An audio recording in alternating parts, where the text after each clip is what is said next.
Police নিরপেক্ষ হয়ে গেলে আমরা কোথায় পালাবো, যুবলীগ নেতার ভয়।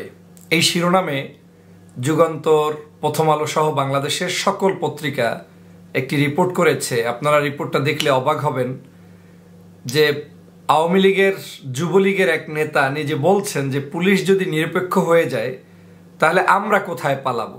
তার মানে তিনি জানছেন, বুঝছেন যে বাংলাদেশে সমগ্র দেশেই আওয়ামী লীগ যারাই আছে তারা যে কোনো উপায়ে পুলিশ নির্ভর হয়ে বেঁচে আছে। এখন এই পুলিশ তাদেরকে সমর্থন করছেন বিদায় তারা এখনো টিকে আছে। পুলিশ যতক্ষণ তাদেরকে সমর্থন করবে ততক্ষণ টিকে থাকবে, পুলিশ না থাকলে তারা কোথায় পালাবে। দেখেন যুগান্তরের নিউজ, নিশ্চয়ই আপনারা এটা দেখতে পাবেন, সমগ্র পত্রিকায় এই রিপোর্টটা চলে এসেছে যে পুলিশ নিরপেক্ষ হয়ে গেলে আমরা কোথায় পালাবো। এটা হচ্ছে যুবলীগ নেতার ভয়। এই রিপোর্টটা 3 জুলাই প্রকাশ হয়েছে।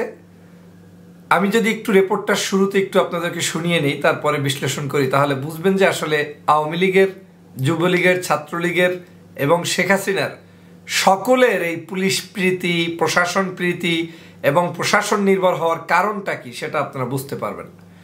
উনি বলছেন আমরা যদি প্রশাসন পুলিশ নির্ভর হয়ে থাকি তাহলে কিন্তু আমাদের দল চলবে না।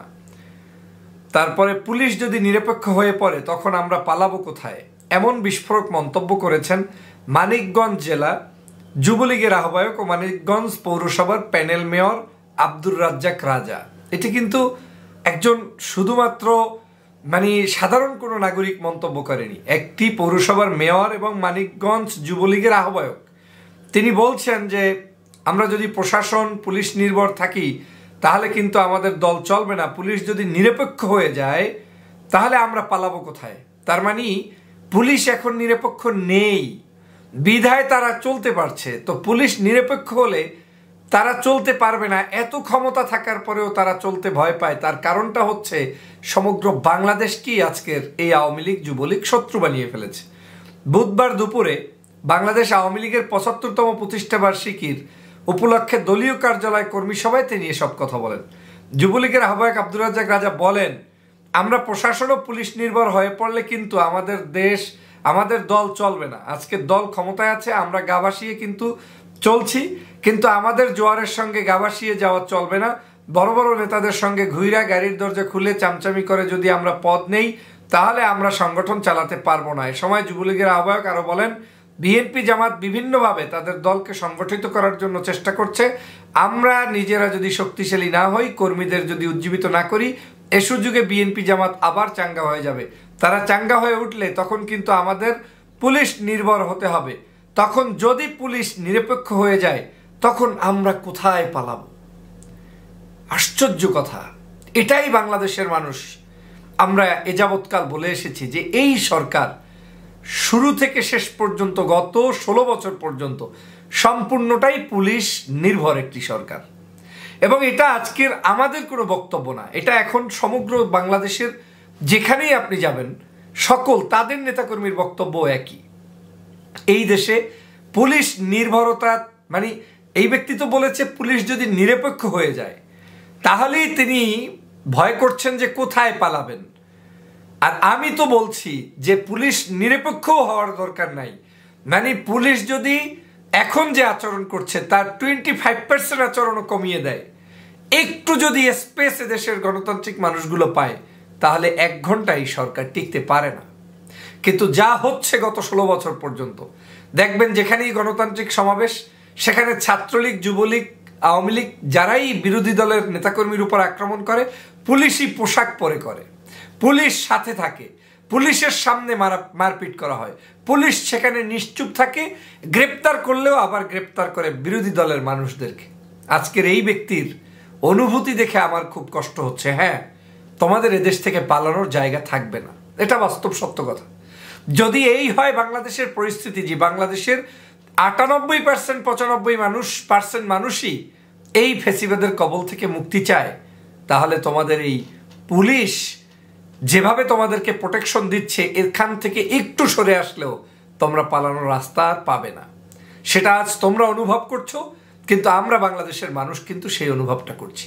এখন এই পুলিশকে এই ধরনের একটি পরিস্থিতির বাধ্য করেছে কারা? এই দেশটাকে এই ধরনের পরিস্থিতি কে তৈরি করে দিয়েছে? এই পুলিশ কেন নিরপেক্ষতা ভূমিকা পালন না করে কেন একটি দলের পক্ষে কাজ করবে? এই কাজগুলো নষ্ট করেছে কারা?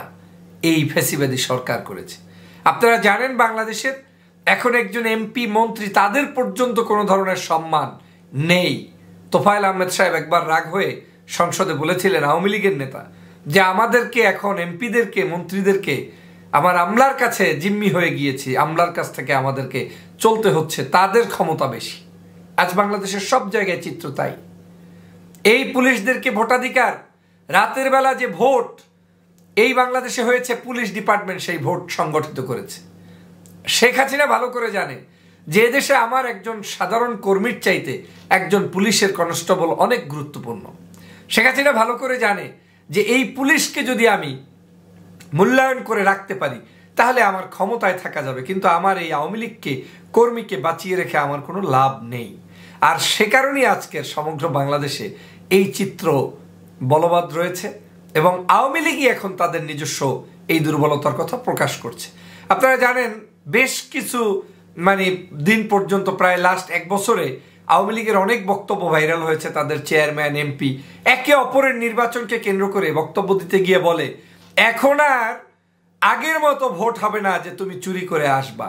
আমার এলাকার নির্বাচনী বিভিন্ন প্রার্থীরা বক্তব্য দিতে গিয়ে বলেছেন, তারা আওয়ামী লীগ যে এখন আর ওই আগের 3টি নির্বাচনের মতো অটো পাস হবে না। তার মানে কি, এইবার আওয়ামী লীগ বলছে একজন আরেকজনকে যে অটোপাস বিগত দিনে 3টা নির্বাচনে অটোপাস করে উপজেলা চেয়ারম্যান হয়েছ, অমুক হয়েছ, তমুক হয়েছ, এইবার যেহেতু একটু দল নিরপেক্ষ, এখানে বিএনপি টিএনপি কেউ নাই, তো নির্বাচন তারা করবে, এখানে যেহেতু ফ্রি ফেয়ার ইলেকশন তারা করতে চায়, তারা সে কারণে নিজেরাই নিজেদেরকে বলছে অটোপাস হওয়ার আর সুযোগ নেই। তাহলে কি দাঁড়াচ্ছে? এই দেশে অটোপাসের সরকার, এই দেশে অটোপাসের প্রশাসন, এই দেশে তাদের নিজেদের লোকেরাই চুরি করছে, তারপরে ক্ষমতায় যাচ্ছে। আরেকজন এমপিকে শুনলাম তার আরেকজন প্রতিদ্বন্দ্বী প্রার্থীর ব্যাপারে কথা বলতে গিয়ে যে, তোমাকে মনে আছে যে গত